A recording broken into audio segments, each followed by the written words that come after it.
अब हम एक ऐसी खबर का विश्लेषण करेंगे जिससे ये पता चलता है कि कोरोना वायरस चीन की वुहान लैब से ही पूरी दुनिया में फैला।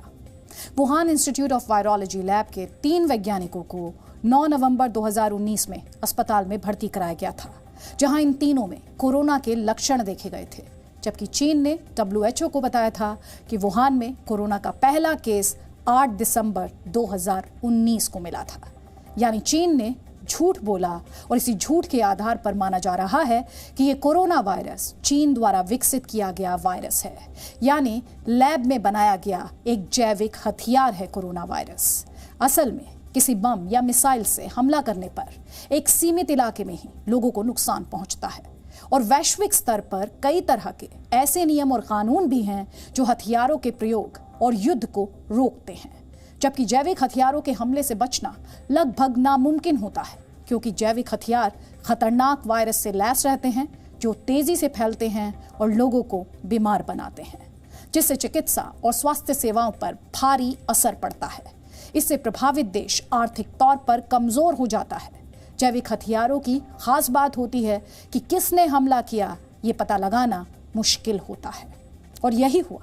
कोरोना वायरस फैलाने के बाद चीन लगातार अपनी आर्थिक ताकत मजबूत करता जा रहा है, जबकि पूरी दुनिया अभी भी कोरोना वायरस के संक्रमण से जूझ रही है।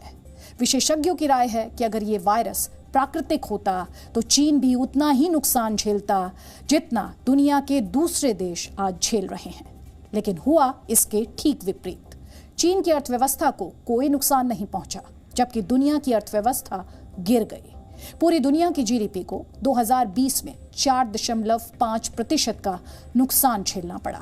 आप इसे ऐसे समझिए कि 2019 में पूरी दुनिया की जीडीपी 6,453 लाख करोड़ रुपए थी, जो 2020 में 6,187 लाख करोड़ रुपए हो गई, यानी 296 लाख करोड़ रुपयों का नुकसान हुआ।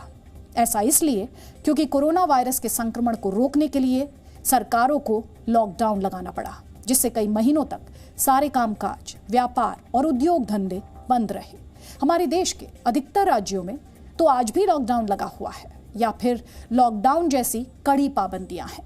कोरोना वायरस को लेकर ये जानकारी इसलिए भी है क्योंकि चीन ने दुनिया के दूसरे देशों से जानकारी छिपाई, जिसकी वजह से दुनिया के लाखों लोगों की मौत हो गई।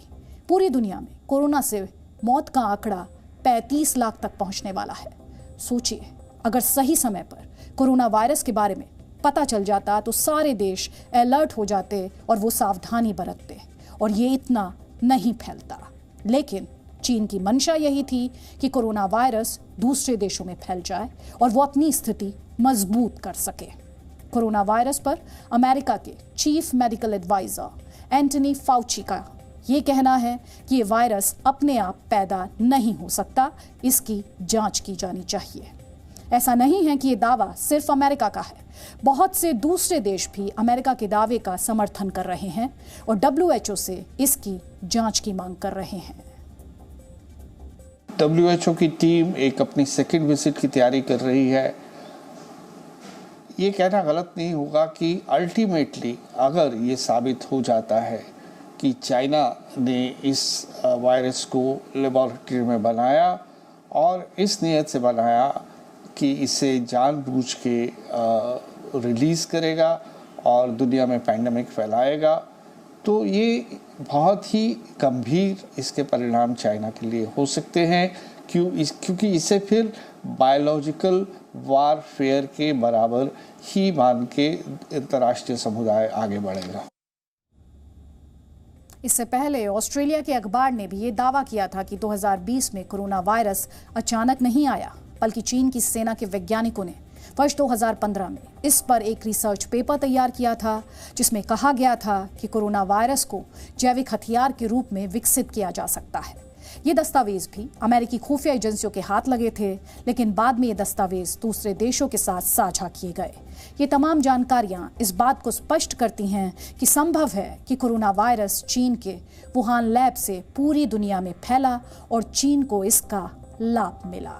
Presenting B News app available on Google Play and App Store. Download it now.